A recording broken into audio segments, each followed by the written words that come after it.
ഇനി രാവിനെ പ്രകാശിപ്പിക്കാൻ സൂര്യൻ തരും ഊർജം. Green solar, durable and high quality solar lights. കൂടാതെ വീടലങ്കരിക്കുവാനുള്ള ഇലക്ട്രിക്കൽ ഫാൻസി ലൈറ്റുകളും. ഇവയെല്ലാം ഹോൾസെയിൽ വിലയിൽ.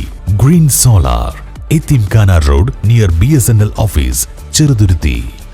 കേരളത്തിലെ ഇടതുപക്ഷ സർക്കാരിനും മുള്ളൂർക്കര ഗ്രാമപഞ്ചായത്തിന്റെ നിഷ്ക്രിയ ഭരണത്തിനുമെതിരെ UDF മുള്ളൂർക്കര പഞ്ചായത്ത് കമ്മിറ്റിയുടെ നേതൃത്വത്തിൽ രാപ്പകൽ സമരം ആരംഭിച്ചു. ഏപ്രിൽ 4-5 തീയതികളിലായി നടക്കുന്ന സമരം മുൻ MP-യും AICC അംഗവുമായ രമ്യ ഹരിദാസ് ഉദ്ഘാടനം ചെയ്തു. കഴിഞ്ഞ കുറെ മാസങ്ങളായി കേരളത്തിലെ ജനങ്ങൾ രാവിലെ TV തുറക്കുമ്പോൾ, ന്യൂസ് കാണുമ്പോഴും പത്രം വായിക്കുമ്പോഴേക്കും നെഞ്ചത്ത് കൈവച്ചു പോവുകയാണ്. പെറ്റുമ്മയെ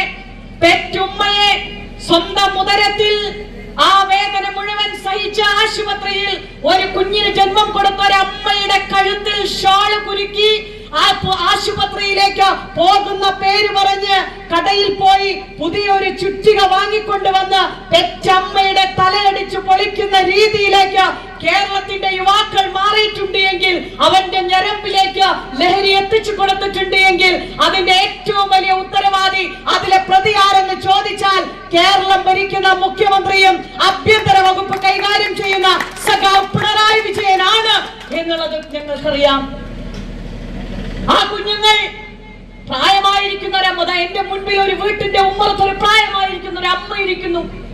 MDAയും മറ്റ് കഞ്ചാവുകളും, അത് ഐസ്ക്രീമിലൂടെ ആകട്ടെ, അത് മിഠായികളിലൂടെ ആകട്ടെ, ജ്യൂസിലൂടെ ആകട്ടെ, അത് ഉപയോഗിച്ച് കയറി വരുന്ന ആ ലഹരിക്കടിമയായിരിക്കുന്ന ചെറുപ്പക്കാരന് അത് തന്റെ മുത്തശ്ശിയാണ്, അത് തന്റെ വല്യമ്മയാണ് എന്ന് മനസ്സിലാക്കുവാൻ കഴിയാത്ത രീതിയിലേക്ക് മാനസിക നില തെറ്റിയിട്ട് അവരെ ആക്രമിക്കുന്നുണ്ട് എങ്കിൽ, അവരുടെ കഴുത്തിലും കാതിലും കിടക്കുന്ന സ്വർണ്ണമാലയും വളയും കമ്മലും കവർന്നെടുക്കുവാൻ ശ്രമിക്കുന്നുണ്ട് എങ്കിൽ, അവന്റെ സിരകളിൽ ഓടുന്ന ആ ലഹരിയുടെ പിന്നിൽ പ്രവർത്തിക്കുന്ന മാഫിയ സംഘങ്ങളെ പ്രൊട്ടക്ട് ചെയ്യുന്നത് ആരെന്ന് ചോദിച്ചാൽ അതും കേരളത്തിന്റെ മുഖ്യമന്ത്രിയും ആഭ്യന്തരമന്ത്രിയുമായ പിണറായി വിജയനാണ്.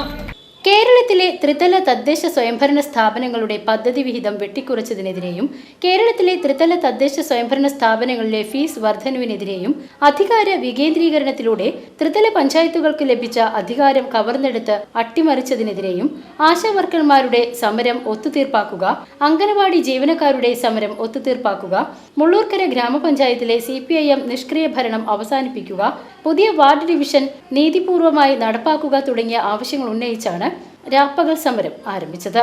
UDF chairman NK Prakashan master അധ്യക്ഷത വഹിച്ചു. UDF മണ്ഡലം കൺവീനർ KMA ബക്കർ സന്നിഹിതനായിരുന്നു. KPCC മെമ്പർ NS വർഗീസ്, മുൻ ബ്ലോക്ക് പ്രസിഡന്റ് K നാരായണൻകുട്ടി, മുൻ മണ്ഡലം president PV Sulaiman, panchayat secretary PV Ali, Muslim League നിയോജക മണ്ഡലം സെക്രട്ടറി ഹൈദ്രു ഹാജി തുടങ്ങിയവർ പങ്കെടുത്ത് സംസാരിച്ചു. PCB news, Mullurkara.